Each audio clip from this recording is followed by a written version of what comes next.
Romans chapter 9 verse 2 to 3. I have great sorrow and unceasing anguish in my heart, for I could wish that myself were accursed and cut off from Christ for the sake of my brothers, my kinsmen, kinsmen according to the flesh.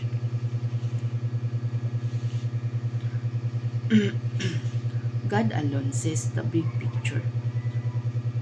For some of us, our struggle with gratitude arises from the rejection of the gospel by those we love.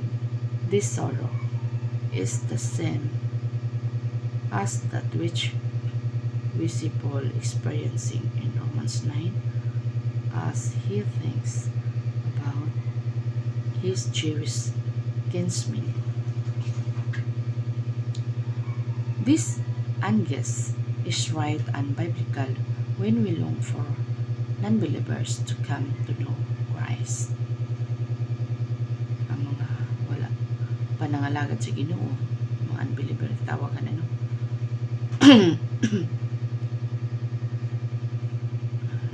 Kaibalo sila. Sa pagkakaroon, kaibalo na sila. Si Jesus Christ, mga Savior. But not when we allow it to stop us from showing real gratitude to God. We find that giving thanks to the Lord is easier when dealing with a personally life-threatening disease than when watching a physical, healthy loved one slam the door on the gospel yet again. As Christians, we can be certain that our life is safely hidden with Christ in God for all eternity. Colossians chapter 3 verse 3. Even though we will suffer from disease, injury, and loss, we will tackle how those issues can hinder our thankful hearts later. But when our loved ones do physically healthy seem to be spiritually died, it can be overpowering. It can interfere with our gracious gratitude in profound ways. So we need to turn to scripture and be reminded of what we can see sa 1 Corinthians chapter 13 verse 12. For now we see in a mirror dimly, but then face to face. Now I know in part, that I shall know fully, even as I have been fully known. Itawag siya ingon karon ni atubang ta sa samin. Ya pag wala na nato natubang sa samin, pagkita ta sa tunaw. Pero sa wala na ta natubang sa samin, nakalimot lang dayon ta sa atong pagkadagway kinsa ta. So ato ning basahon diri sa 1 Corinthians. Sige nga sa Paul, sige. 1 Corinthians chapter 13 verse 12. Sige nga sa Paul, sige no. Ayun siya.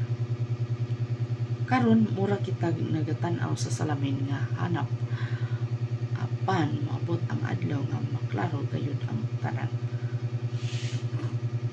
Karon tipik lamang ang atong nasayran apan maabot ang adlaw nga masayran nato ang tanan sama sa pagkasayod sa Dios kadato. Tulo ka butang ang magpadayon ug kining tulo mao ang pagsalig, paglaom ug ang gugma.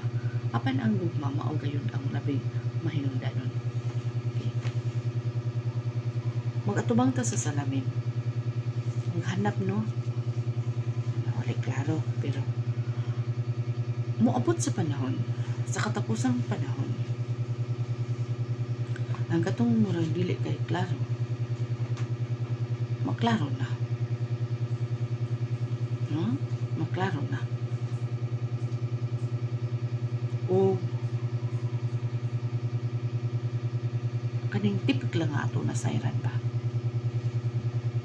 Pero walk by faith. No, walk by faith. Faith gani, walk by faith gani kanang wala ka nakakita. Nga imong ituuhan nga naagid siya. Unya sa ingon diri 13, tulo ka butang ang magpadayon. Ang tulo mao ang pagsalig, kinahanglan salig. Mutubo jud atong pagsalig. O mutubo sa datong paglaom. Una sa tanan sa mutubo sa datong gugma. Kinahanglan mutubo gid yung tanan. Yung tulo. Pagsalig, paglaom, gugma. So kaning tulo. Mao gini katong kuptan. Nagsalig ta, naglaom ta, nga maabot na.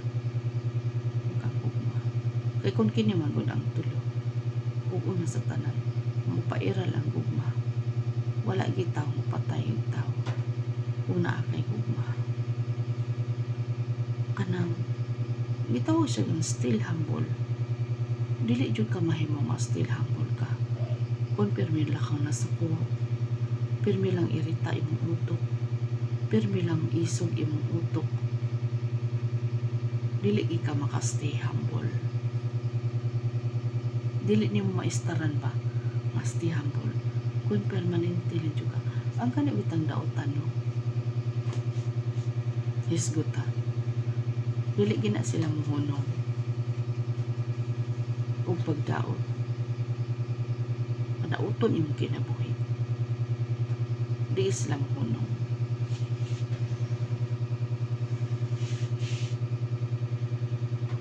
Kung kita makanakan sa Ginoo, kita pa na nahibalo sa kamatuoran.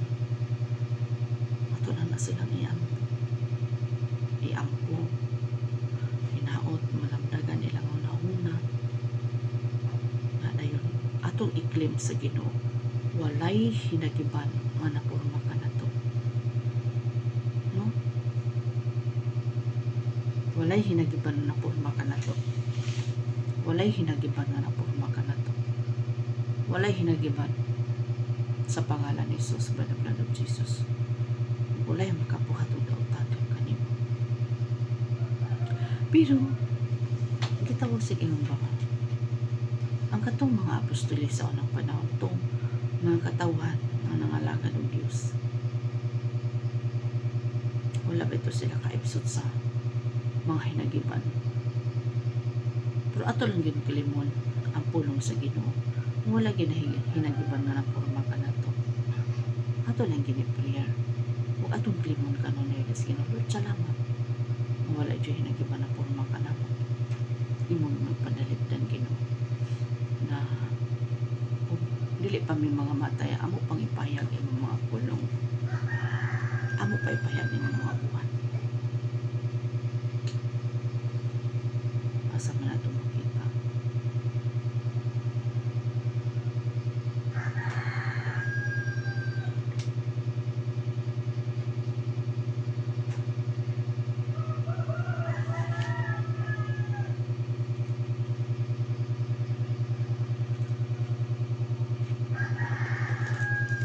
Diri sa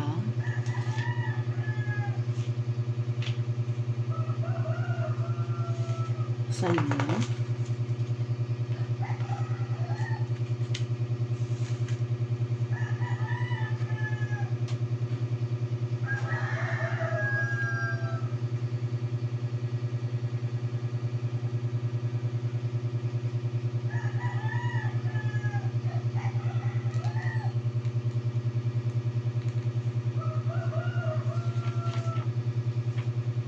sorry.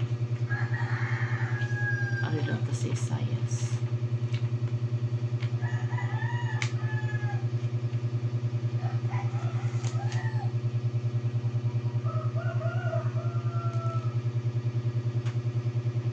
Okay.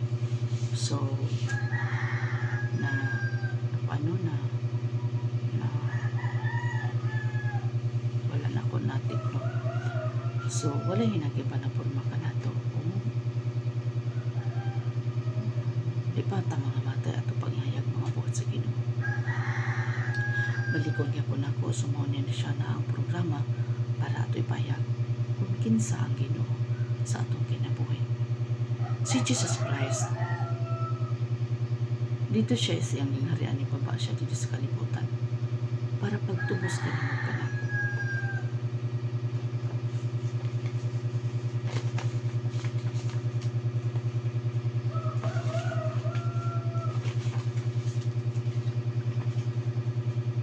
Kani siya nga kanta. Kumun kayo ang iyang panuno. Apan na iyang lyrics. Gikompos ko niya. Akong kantahon na. Giunsa ka pagtubos sa Dios. Kita, giunsa kita pagtubos sa Ginoo. Ikaw, igsuon, diha kang Kristo. Dili pagahion ang imong kasing-kasing o makadungog ka sa iyang mga pulong. Ihatag yudayon ang imong kaugalingon kay dito sa krus giduphan ta ni Kristo. Aron ako ikaw madugtong pagbalik ngadto niya busa higala ayon na paglangaya desisyon ko dayon sa imong kaugalingon kay karon ng panahon nga ikaw mamalandong aron makabaton og kinabuhing dayon kay dito sa krus giduphan ka ni Kristo aron ako ikaw madugtong pagbalik ngadto niya.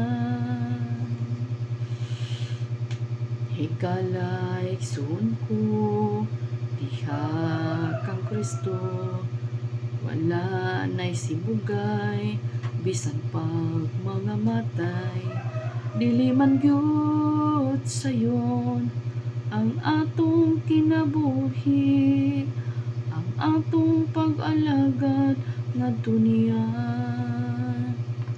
kay dito sa krus giduphan ta ni Kristo aron ako ikaw madugtong pagbalik ngadto niya aron ako ikaw madugtong pagbalik ngadto niya aron ako ikaw madugtong pagbalik ngadto niya madugtong pagbalik ngadto niya.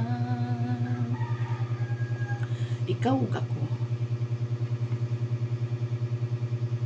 adun na tay obligasyon nga ipabuhat sa Dios kanato. Kita ang snatcher sa mga kalag sa katawhan. Tanang katawan kay gusto sa Dios ang tanan maluwas. Apan ikaw nakadungog sa pulong sa Ginoo. Ayaw pagkahiay mo kasing-kasing. Kaayuhan ra ni sa imong kalag. Dapat imong kalag healthy usab. Mao nga ang makanakan sa Ginoo daghang mga pamaagi para maluwas ang imong kalag. So ayaw pud pagahiay mo kasing-kasing kung makadugong ka sa pulong sa Dios. Kinahanglan nga kini andam matudluan ug andam sa ni magpatudlo. Stay humble. Tudloan. Ya, musabmit ta sa mga gipadala sa Ginoo kanato. Musabmit gyud ta. Dili ta mo tanaw kung unsa siya. Ang importante, gigamit siya sa Dios. Mao na nga. Mukuan ta niya. Ug base sa pulong sa Dios. No? Stay humble. Lamya ang pride. Ayaw ipagawas ang pride. Kaya ang pride